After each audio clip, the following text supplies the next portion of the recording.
कसे आहात? मजेत ना? मराठी ब्लॉगर दुलारी या माझ्या यूट्यूब चॅनलमध्ये तुमचं स्वागत आहे. बघा, मला अशा काही कमेंट्स आल्या की ताई तुम्ही यावर एक व्हिडिओ तयार करा, म्हणून मी आज हा व्हिडिओ तुमच्यासाठी तयार केला आहे. पण मी यामध्ये जी तुम्हाला माहिती देणार आहे किंवा ज्या गोष्टी तुम्हाला आता मी सांगणार आहे त्याचा कृपया कोणीही दुरुपयोग करू नये. म्हणजे कुणाला नाहक त्रास देण्यासाठी या गोष्टीचा कोणीही वापर करू नये. जर आपण दुसऱ्याला त्रास दिला, एखाद्या व्यक्तीला जर आपण त्रास दिला तर तो त्रास आपणाला काही दिवसातच परत मिळतो. तुम्ही की म्हणजे कसं असतं, आपण काही उपाय असतात, म्हणजे जे उपाय करून आपल्याला फार सकारात्मक असे परिणाम दिसून येतात. म्हणजे काही उपाय असे असतात की ज्याचे आपल्याला चटकन परिणाम दिसून येतात. तर त्या परिणामांसाठी आपण स्वतःसाठी किंवा आपल्याला आपली कामं व्हावीत म्हणून आपल्याला हा उपाय करायचा आहे. दुसऱ्याला त्रास देण्यासाठी अजिबात आपण कधीही कुठलेही उपाय करायचे नाहीत, कारण आपण सर्व स्वामी भक्त आहोत. स्वामींनी आपल्याला सांगितलेलं आहे की सगळ्यांचं चांगलं करा. तर आता आपल्याला काय करायचं आहे तर बघा, तुमच्या वैवाहिक जीवनामध्ये असणाऱ्या अडचणी, म्हणजे जसं पत्नी पतीचं ऐकत नाही किंवा पती पत्नीचं ऐकत नाही, मुलं ऐकत नाहीत, किंवा तुम्ही जिथे काम करता तेथील वरिष्ठ तुमचं ऐकत नाहीत, तुम्हाला नोकरीत खूप त्रास होतोय, म्हणजे एखादी व्यक्ती तुम्हाला खूप तिथे त्रास देते किंवा तिथून तुम्हाला खाली खेचण्याचा प्रयत्न करते, किंवा शेजारी तुम्हाला अति त्रास देत आहेत, म्हणजे खूपच भांडणं वगैरे असतील, किंवा प्रमोशन तुम्हाला एखाद्या कंपनीमध्ये हवं असेल, नोकरीमध्ये प्रमोशन हवं असेल, किंवा आपल्याला एखादी नोकरी हवी असेल, म्हणजे ज्या ठिकाणी तुम्ही इंटरव्ह्यूसाठी जाता, जॉब्सच्या इंटरव्ह्यूसाठी जिथे जाता, तिथे तुम्हाला त्या इंटरव्ह्यूमध्ये तुमचं सिलेक्शन व्हावं आणि तिथे तुम्हाला नोकरी मिळावी यासाठी, म्हणजे समोरच्या व्यक्तीला, याचा अर्थ काय, समोरच्या व्यक्तीला वश करून घेण्यासाठी हा आपल्याला उपाय करायचा आहे. त्यासाठी काय करायचं तर एक वनस्पती आहे, त्याची पानं आपल्याला आपल्याजवळ ठेवायची आहेत.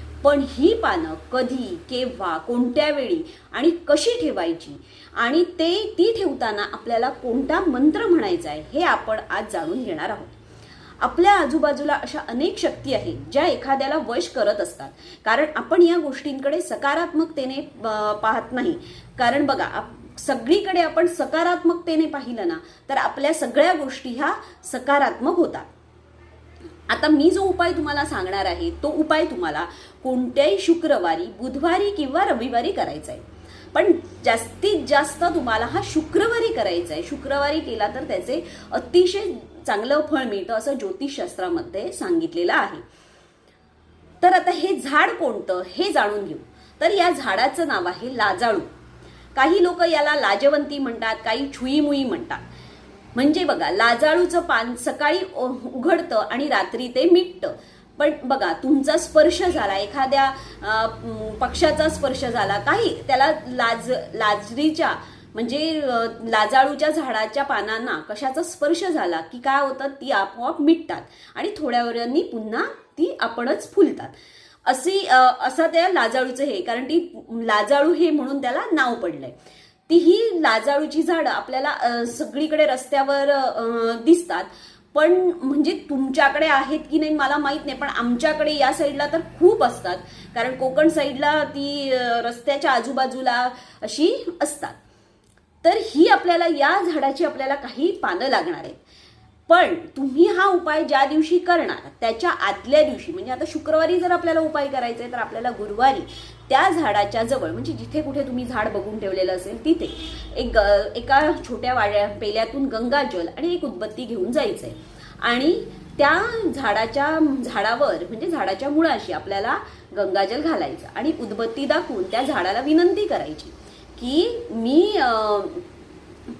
उद्या मी तुझी पानं न्यायला येणार आहे. म्हणजे आपण त्या झाडाला विनंती करायची, कारण त्याला आपण विनंती केली की त्यांना, म्हणजे आपण एखाद्या झाडाची पानं तोडणार तर त्या झाडाला आपण आधी त्याची म्हणजे परमिशन घ्यायची की मी तुझी झाडाची पानं तोडणार आहे, आणि दुसऱ्या दिवशी जाऊन ती पानं घरी आणावी, उत्तरेला तोंड करून बसावं. आणि तुम्ही जर कामानिमित्त कुठे बाहेर असाल आणि तुम्हाला घरात हा उपाय करता येत नसेल तर आपण काय करायचं, जवळपास जर शंकराचं मंदिर असेल तर त्या ठिकाणी बसून हा उपाय केला तरी चालतो. ती पानं तुम्ही देवघरात बसायचंय. देवघरात बसून तुम्हाला काय करायचंय तर ती समोर पानं घ्यायची, म्हणजे देवाकडे तोंड करायचं आणि समोर ती पानं एका लाल कपड्यावर ठेवायची आणि त्यावर 108 वेळा तुम्हाला मंत्र म्हणायचा आहे. आणि 108 वेळा हा मंत्र म्हणून ती पानं, ती काय करायची, पानं अशी छान त्या लाल कपड्यामध्ये गुंडाळायची. लाल कपडा नसेल तर लाल कागद, पण तो कागद तुमच्याकडे तो 7 दिवस त्या ठिकाणी तुम्हाला ठेवायचा आहे. त्यामुळे जर कपडा असेल तर खूप चांगला, आणि ती 7 दिवस ती गुंडाळून ठेवायची. तर तुम्हाला 108 वेळा काय मंत्र म्हणायचा आहे तर ओम नमो भगवते वासुदेवाय. ज्याला तुम्हाला वश करायचं आहे त्याचं नाव घ्यायचं मध्ये, म्हणजे त्या व्यक्तीचं मध्ये नाव घ्यायचं. मे वशम कुरु कुरु स्वाहा. काय मंत्र म्हणायचं आहे बघा. ओम नमो भगवते वासुदेवाय टिंब टिंब टिंब मे वशम कुरु कुरु स्वाहा. असा तुम्हाला जप करायचा आहे 108 वेळा. आणि ज्या व्यक्तीला, म्हणजे ज्या व्यक्तीचं तुम्ही नाव घेणार त्या व्यक्तीला तुम्हाला वश, म्हणजे ती व्यक्ती तुम्हाला वश व्हावी अशी मनोभावे तुम्ही देवाकडे प्रार्थना करायची. असं तुम्हाला 7 दिवस करायचं आहे. 7ही दिवस ती पानं तुम्हाला त्या लाल कपड्यामध्ये देवाकडे बांधून ठेवायची आहे. आणि त्यानंतर 7 दिवसानंतर ती पानं तुम्हाला जाळायची आणि त्याची राख करायची. ती राख तुम्हाला ज्याला वश करायचं आहे ती पानं तुम्ही देवघरात बसायचंय.